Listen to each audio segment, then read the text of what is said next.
విజయ్, బాగున్నావు బిడ్డ? బాగున్నాను బాబాయ్. ఏంటి సంగతులు? ఎన్నికలు కదా, ఓటేసి వెళ్దామని వచ్చాను. ఏంటి, ఓటు కోసం అంత దూరం నుంచి వచ్చావా? ఓటు వేయటం మన బాధ్యత కదా. అవును విజయ్, ఓటేసే విధానంలో ఏదో కొత్త పద్ధతి పెట్టారంట.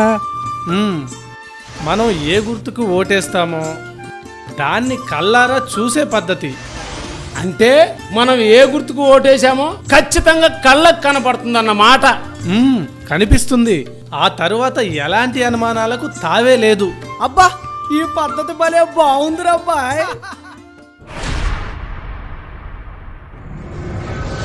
మనం ఏ గుర్తుకు ఓటేస్తామో దాన్ని కల్లారా చూసే పద్ధతిని ఎన్నికల యంత్రాంగం ప్రవేశపెట్టింది. మీట నొక్కండి ఇలా, ఓటు చూడండి ఇలా.